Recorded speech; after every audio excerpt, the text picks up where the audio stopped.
নমস্কার বন্ধুরা, পার্বতী কিচেনে সবাইকে স্বাগত জানিয়ে আজকের ভিডিও শুরু করছি। আজকের রেসিপি থাকছে ডিম পালক। ডিম দিয়ে একঘেয়েমি রান্না দিনের পর দিন খেতে ভালো লাগে না। একবার বাড়িতে এই পদ্ধতিতে ডিম পালক রান্না করবেন, খেতে অসাধারণ লাগে। এখন শীতকাল, প্রচুর পরিমাণে পালং শাক পাওয়া যাচ্ছে আর রান্নাটা খুব সহজভাবে করব। স্কিপ না করে পুরো ভিডিওটি দেখতে থাকুন। আশা করছি অন্যান্য রেসিপিগুলির মতো এই রেসিপিটাও আপনাদের ভালো লাগবে। যদি প্রথমবার আমার ভিডিও দেখছেন, অতি অবশ্যই চ্যানেলটিকে সাবস্ক্রাইব করে দেবেন। তো চলুন আজকের রেসিপি শুরু করা যাক। সবার প্রথমে ডিম ও পালং শাক সেদ্ধ করে নেব।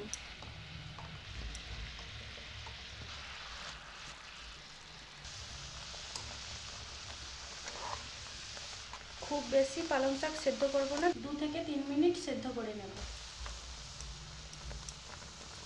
পালং শাক সেদ্ধ হয়ে গেছে, তুলে নেব। সরাসরি বরফ দেওয়া জলের মধ্যে পালং শাক দিয়ে দেব, তাহলে কালারটা খুব সুন্দর থাকবে। পালং শাক ঠান্ডা হয়ে গেছে, মিক্সির মধ্যে দিয়ে দেব। কোনো রকম জল ছাড়া ভালো করে পেস্ট করে নেব। দেখুন পালং শাকের পেস্টটা এরকমই হবে।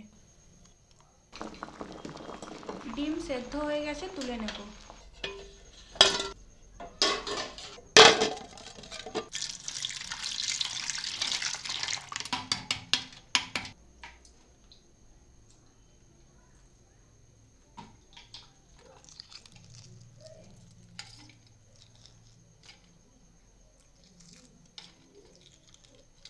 ডিমের খোসা ছাড়িয়ে নিয়েছি, দাগ কেটে নেব।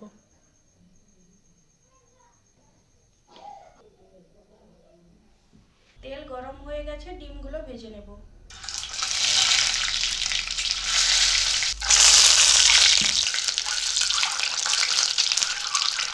অল্প পরিমাণে হলুদ গুঁড়ো, অল্প পরিমাণে কাশ্মীরি লঙ্কা গুঁড়ো,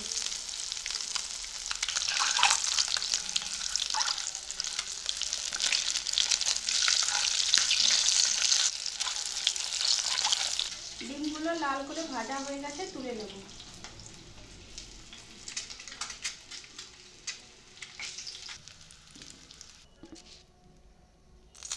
ওই তেলে দিয়ে দেব সামান্য পরিমাণে চিনি।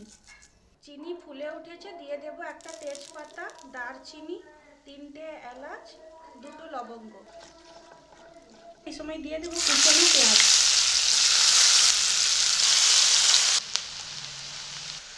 পেঁয়াজ লাল করে ভেজে নিয়েছি, দিয়ে দেব রসুন বাটা 1 চামচ, আদা বাটা 1 চামচ। আদা রসুনের কাঁচা গন্ধ যতক্ষণ না যাচ্ছে ততক্ষণ পর্যন্ত নেড়ে চেড়ে নেব। এবার দিয়ে দেব টমেটো কুচি, পরিমাণ মতো লবণ, 1/2 চামচ পরিমাণে হলুদ গুঁড়ো, 1/2 চামচ পরিমাণে কাশ্মীরি লঙ্কা গুঁড়ো, ঝালের জন্য লাল লঙ্কা গুঁড়ো 1/2 চামচ, ধনে গুঁড়ো 1/2 চামচ, জিরে গুঁড়ো 1/2 চামচ। গ্যাসের ফ্লেম লোতে রেখে মশলা কষে নেব। মশলা যাতে না জ্বলে যায়, অল্প পরিমাণে জল দিয়ে দেব।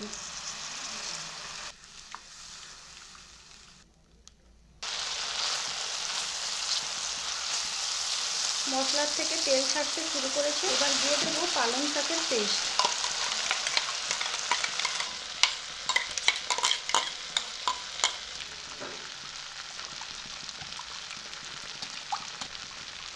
মিক্সি জার ধুয়ে অল্প পরিমাণে জল দিয়ে দেবো। ভালো করে মিশিয়ে নিয়েছি, গ্যাসের ফ্লেম লোতে রেখে ঢাকা দিয়ে মশলাটা হতে দেব। বেশ কিছুক্ষণ ধরে মশলা কষে নিয়েছি, দেখুন তেল ছেড়ে দিয়েছে আর পালং শাকের কালারও চেঞ্জ হয়ে গেছে। এবার দিয়ে দেব সেদ্ধ করে ভেজে রাখা ডিম, আর দেব কাসুরি মেথি, গরম মশলা গুঁড়ো 1/2 চামচ। ভালো করে মিশিয়ে নেব।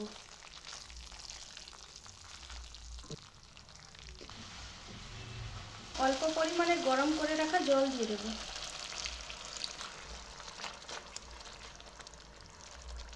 আবারও ঢাকা দিয়ে গ্যাসের ফ্লেম হাইতে রেখে বেশ কিছুক্ষণ রান্না করে নেব। দেখুন জল পুরোপুরি শুকিয়ে গেছে, আর সাইড থেকে তেল ছাড়তে শুরু করেছে। গ্রেভি আপনারা আপনাদের পছন্দ মতো রাখবেন।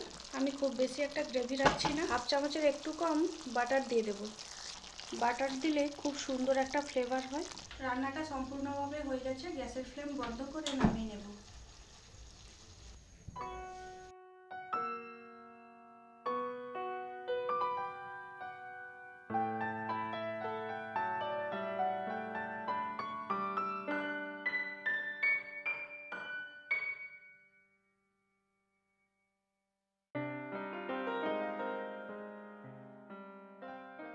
দেখুন ডিম পালক দেখতে কতটা সুন্দর লাগছে। আপনারাও বাড়িতে এইভাবে বানাবেন, খেতে খুবই টেস্টি হয়। রেসিপিটি আপনাদের কেমন লাগলো অবশ্যই কমেন্ট করে জানাবেন। ভিডিওটিতে লাইক, শেয়ার, কমেন্ট ও চ্যানেলটিকে সাবস্ক্রাইব করে দিবেন। পুরো ভিডিওটিতে পাশে থাকার জন্য আপনাদের অসংখ্য ধন্যবাদ। আপনারা সবাই সুস্থ থাকবেন, ভালো থাকবেন। আবার দেখা হবে অন্য কোনো নতুন রেসিপির সঙ্গে। আর যদি কোনো নতুন রেসিপি দেখতে চান কমেন্ট করে জানাবেন।